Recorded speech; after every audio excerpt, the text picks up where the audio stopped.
اللہ تعالیٰ بندوں کو آزماتا ہے،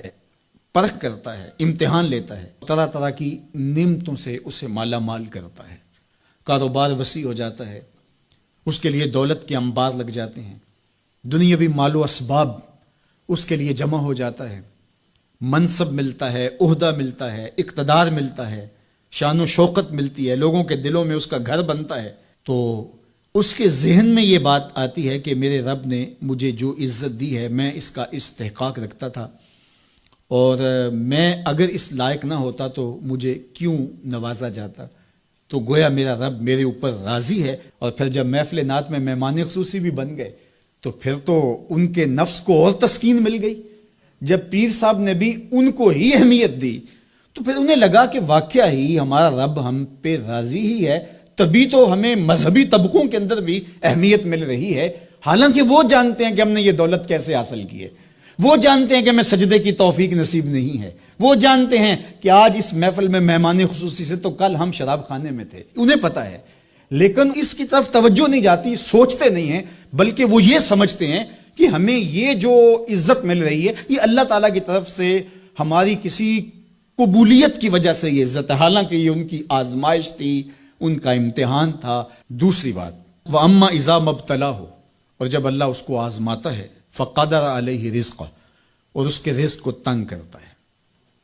اس کو آزمائش کی بھٹی میں ڈالتا ہے، فَيَقُولُ رَبِّي أَهَانَنِ، تو پھر وہ چیخ اٹھتا ہے، میرے رب نے تو مجھے ذلیل کر کے رکھ دیا۔ بیماری آ جائے، ابتلا میں مبتلا ہو تو وہ کہتا ہے کہ میرا رب مجھ سے ناراض ہو گیا۔ تو یہ انسان کی کج فکری، ایسا نہیں ہے۔ کسی شخص کو دولت کا دیا جانا یہ اللہ کی رضا کی دلیل نہیں ہے، اور کسی شخص کو غربت کے امتحان میں ڈالا جانا یہ اللہ کی ناراضگی کی دلیل نہیں ہے۔ حضرت امام رازی نے لکھا ہے کہ مکے سے لے کر طائف تک 70 ایسے نبیوں کی قبریں ہیں جن کی وفات صرف بھوک کی وجہ سے ہوئی، تکلیفوں میں، آزمائشوں میں، امتحانوں میں، ابتلاؤں میں اس کے بندے رہے ہیں۔ میرے اور آپ کے آقا و مولا حضور ختمی المرتبت کے گھر میں کبھی برابر چولہا نہیں جلتا تھا، کبھی کھانے کے لیے کچھ میسر نہیں ہوتا تھا، پانی پی کے اور کھجور کھا کے گزارا ہوتا تھا، تو یہ تو کوئی دلیل نہیں ہے۔ اللہ کی رضا کی دلیل کیا ہے؟ نیکی کی توفیق مل جانا۔ اور اللہ کی ناراضگی کی دلیل کیا ہے؟ کسی شخص کا گناہ پہ دلیر ہو جانا۔ کوئی بندہ گناہ پہ دلیر ہے اور معصیت، نافرمانیاں، اللہ کے حکموں کو توڑنا اس کا مزاج ہے تو سمجھو اللہ اس سے ناراض ہے۔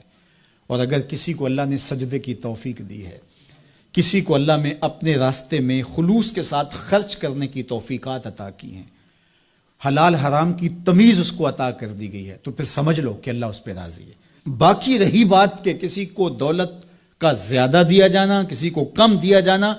تو یہ آزمائش ہے۔ اب جو اہل ایمان ہیں، اللہ کے بندے ہیں، وہ کیا کرتے ہیں؟ جب دولت زیادہ ملتی ہے، اقتدار ملتا ہے، منصب ملتا ہے، تو صرف اللہ کے شکر کے دائرے میں آ جاتے ہیں، اور جب مصیبت آتی ہے، تکلیف آتی ہے، اذیتوں میں مبتلا ہوتے ہیں، تو پھر وہ یہ نہیں کہتے کہ ہمارے رب نے ہمیں ذلیل کر دیا، بلکہ وہ اس پہ صبر کرتے ہیں اور اللہ کے حضور دعائیں کرتے ہیں، التجائیں کرتے ہیں کہ مالک تو نے جو جس آزمائش میں ڈالا ہمیں پورا اترنے کی توفیق نصیب فرما، ہماری سفید پوشی کا بھرم نہ ٹوٹے، اور ہمیں اس مشکل وقت سے بچانا کہ جب ہماری یہ غربت ہمیں کفر تک لے جائے۔ اور جب ان کو دولت مندی دی جاتی ہے تو وہ ڈرتے ہیں کہ اللہ ایسا نہ ہو کہ یہ دولت ہمیں فرعون بنا دے، یہ دولت ہمیں نمرود بنا دے، ہمارے اندر بخل پیدا ہو، تکبر پیدا ہو، ہمارے اندر غرور پیدا ہو، تو وہ اس حالت کے اندر اللہ تعالیٰ کا شکر یا دوسری حالت میں اللہ کے حضور صبر کی توفیق مانگتے ہیں اور صبر کے ساتھ اپنی زندگی گزارتے ہیں۔